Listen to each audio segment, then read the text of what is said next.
દેશમાં વધી રહેલા કોરોનાના કેસના પગલે વડાપ્રધાન નરેન્દ્ર મોદીએ આજે તમામ રાજ્યોના મુખ્યમંત્રીઓ સાથે વર્ચ્યુઅલ બેઠક કરી હતી।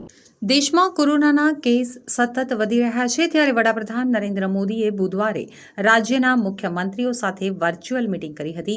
તેમાં મહામારી અને યુક્રેન રશિયાના યુદ્ધના કારણે દેશની આર્થિક સ્થિતિ ઉપર થયેલી અસર અંગે પણ ચર્ચા કરવામાં આવી હતી। પીએમએ રાજ્યોને તેમના ભાગનો ટેક્સ ઘટાડવાની અપીલ કરી છે, જેથી લોકો ઉપર મોંઘવારીનો ભાર ઘટાડી શકાય। પીએમએ આ દરમિયાન પેટ્રોલ ડીઝલની વધતી કિંમતોને લઈને વિરોધી રાજ્ય સરકારો ઉપર પણ નિશાન સાધ્યું હતું। તેમણે ઘણા રાજ્યોમાં પેટ્રોલની કિંમતોમાં જોવા મળતા તફાવત અંગે પણ વાત કરી હતી। તેમણે આ અંગે વાત કરતા કહ્યું હતું કે મુંબઈમાં પેટ્રોલ 120 રૂપિયા લીટર મળે છે, જ્યારે પાડોશી કેન્દ્રશાસિત પ્રદેશ દમણ દીવમાં તે 102 રૂપિયા લીટર ભાવે મળે છે। આ જ રીતે તે તમિલનાડુમાં 111 રૂપિયા અને જયપુરમાં 118 રૂપિયામાં મળે છે।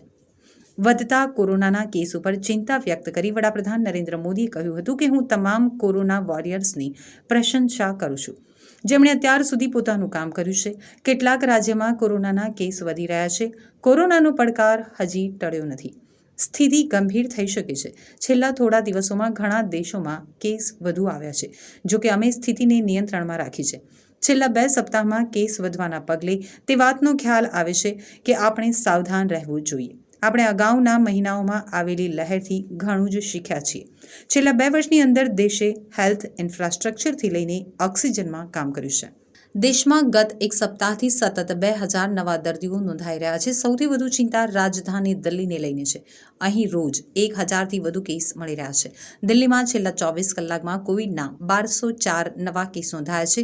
બીજી તરફ 863 દર્દી સાજા થયા છે અને 1 દર્દીનું મૃત્યુ થયું છે। દિલ્હીમાં 4508 એક્ટિવ કેસ નોંધાયા છે। સમગ્ર દેશમાં મંગળવારે 2506 નવા કેસ નોંધાયા હતા, જ્યારે 1901 લોકો રિકવર થયા હતા અને કુલ 6 મૃત્યુ નોંધાયા હતા। उस पर अपना शोक प्रकट करता हूं। जिन नागरिकों की मृत्यु हुई है, उनके परिवारों के साथ मेरी संवेदनाएं हैं। पीड़ित परिवारों की आर्थिक मदद भी की जा रही है।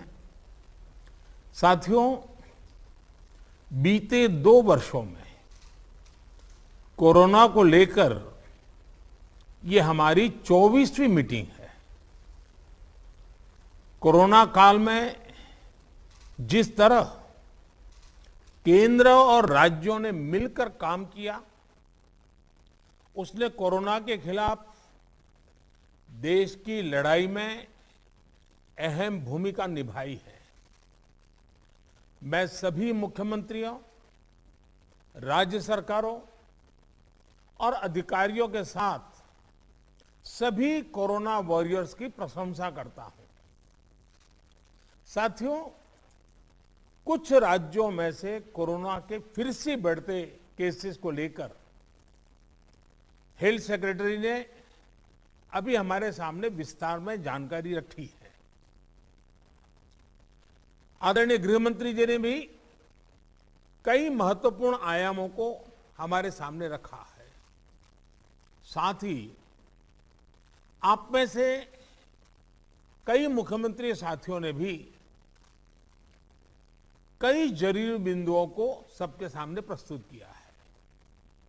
ये स्पष्ट है कि कोरोना की चुनौती अभी पूरी तरह से टली नहीं है।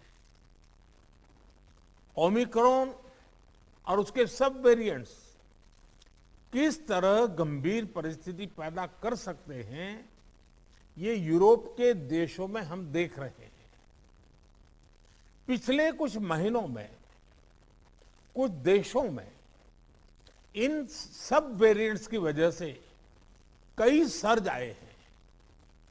हम भारतवासियों ने कई देशों की तुलना में अपने देश में हालात को काफी बेहतर और नियंत्रण में रखा है। इन सब के बावजूद पिछले 2 हफ्तों से जिस तरह से कुछ राज्यों में केसेस बढ़ रहे हैं, उससे हमें अलर्ट रहने की जरूरत